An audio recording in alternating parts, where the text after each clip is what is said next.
Olá. Bom, hoje nós teríamos a nossa reunião lá na igreja, né?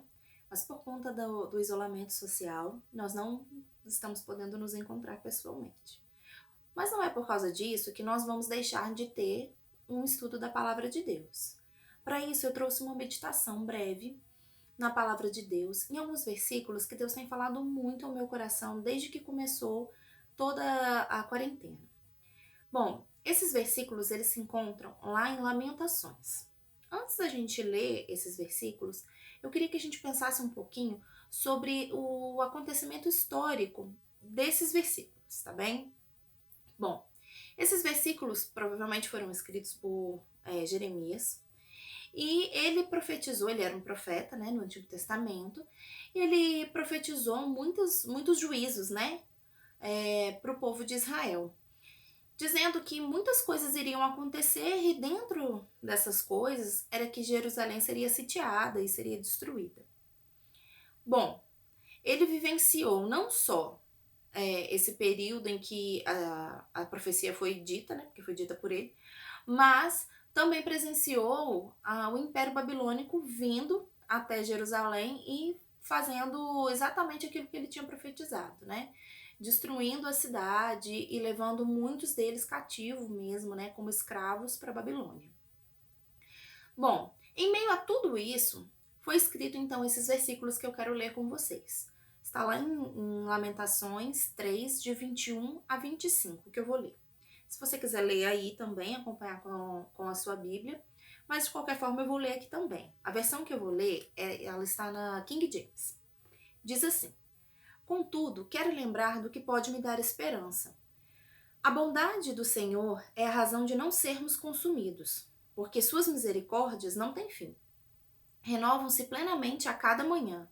Grande é a tua fidelidade.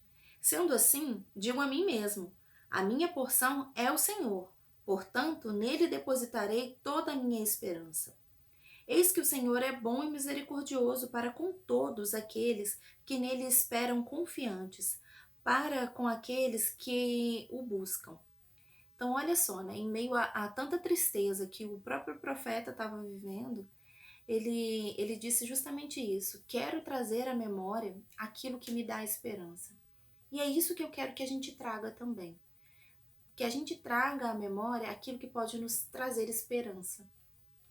Sabe, ao longo de todo esse período, a gente tem uma tendência muito grande a se desesperar, a ter depressão, a ter medo, né? São tantas informações que nós assistimos na televisão, são tantos dados preocupantes relacionados à saúde, relacionados à economia.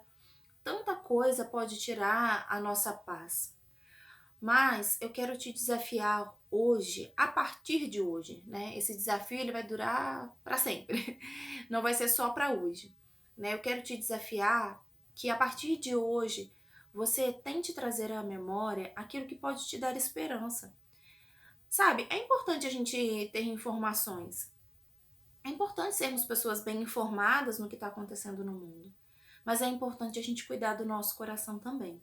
A palavra de Deus diz que o nosso coração é dele que procede todas as fontes de vida. Então a gente tem que cuidar realmente dele.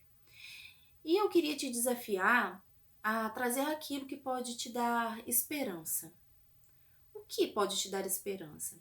Olha, o próprio escritor já registra algumas coisas que demonstram esperança. Olha só, ele fala sobre a bondade do Senhor, fala que é justamente a bondade do Senhor é a causa de nós não sermos consumidos.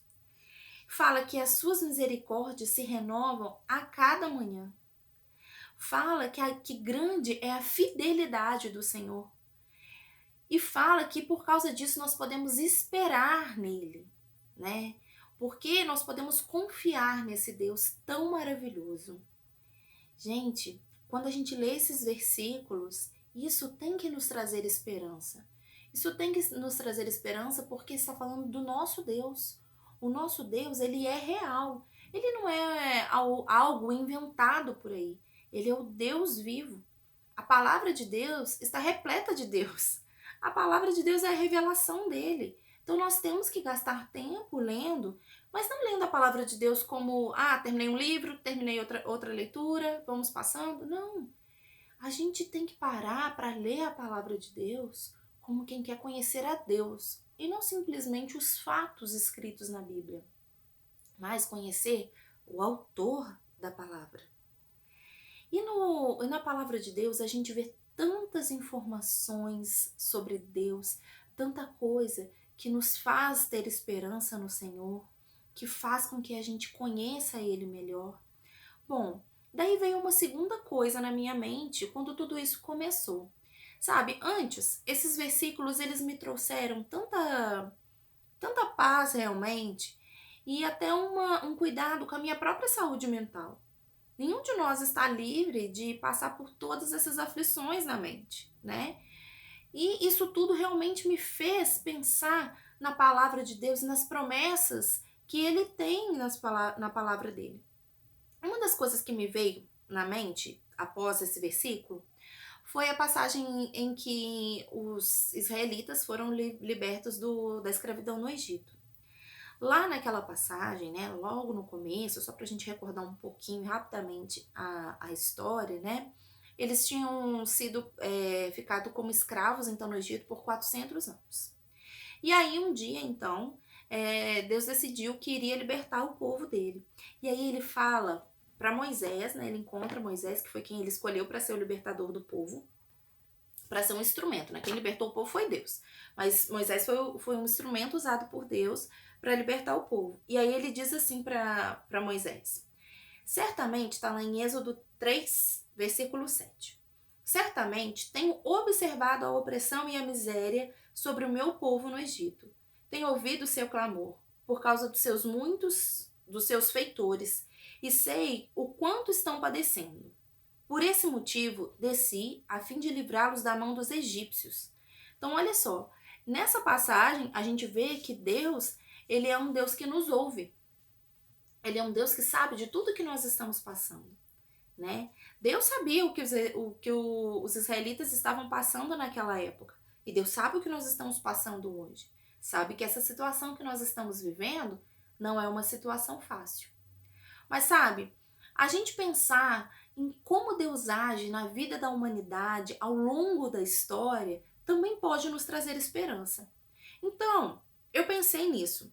Eu pensei sobre os israelitas quando foram libertos.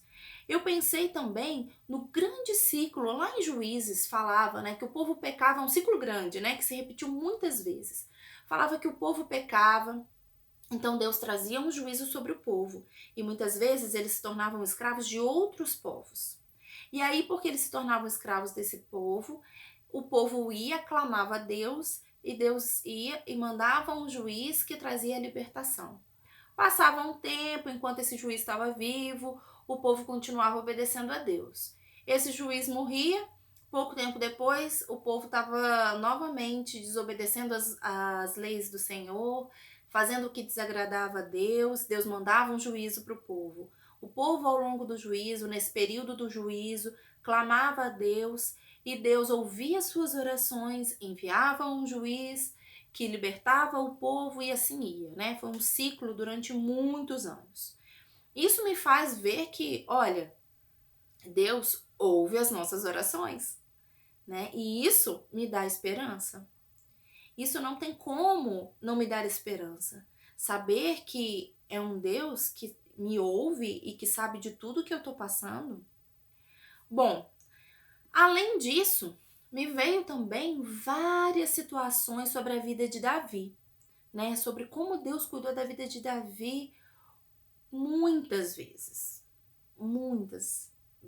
né? E nós vemos salmos, né, escritos por Davi que nos edificam grandemente e que exaltam o nome do Senhor grandemente, mostrando atributos e características do Senhor, né? Mostrando o seu imenso poder. Gente, nós temos que lembrar que o Deus em que nós cremos é um Deus soberano. Nada do que está acontecendo fugiu ao controle do Senhor. Nada do que está acontecendo pegou Deus de surpresa. Não, ele sabe de tudo, ele está no controle de tudo. Ele nos conhece. Em Hebreus fala que ele passou por todo tipo de provação e por isso ele sabe o que é padecer.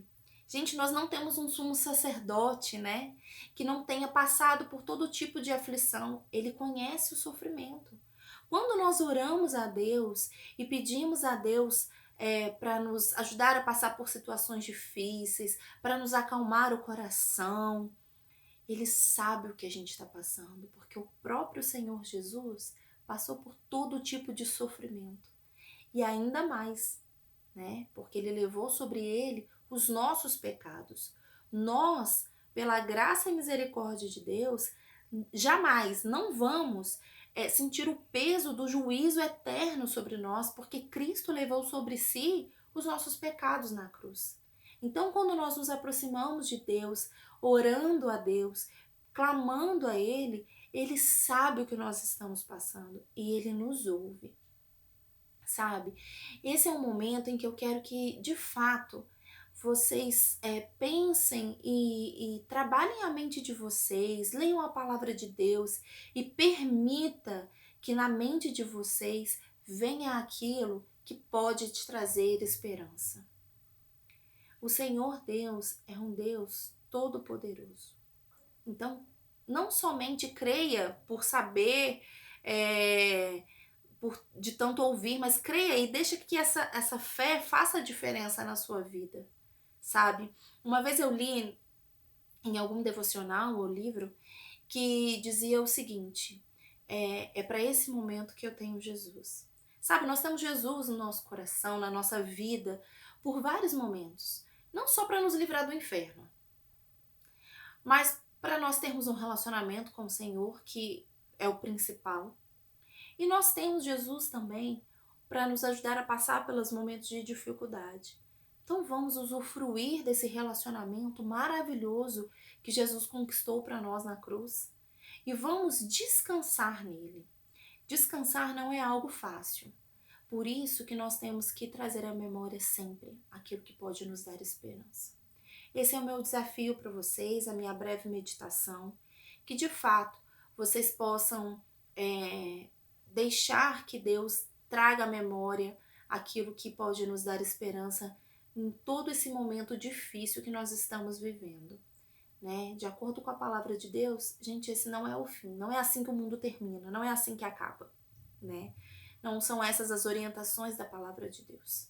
Então a gente já pode ter essa esperança também, de que esse não é o fim. Podemos ficar tranquilos quanto a isso, né? E que o Senhor, de fato, tranquilize o nosso coração, nos dê paz, nos dê esperança e que a gente possa continuar caminhando juntamente com Ele e possamos continuar contando umas com as outras em oração, em companhia, mesmo que a distância, mas nós temos o contato umas das outras, então nós podemos sim continuar mantendo a comunhão como igreja, né? Então que o Senhor nos abençoe grandemente.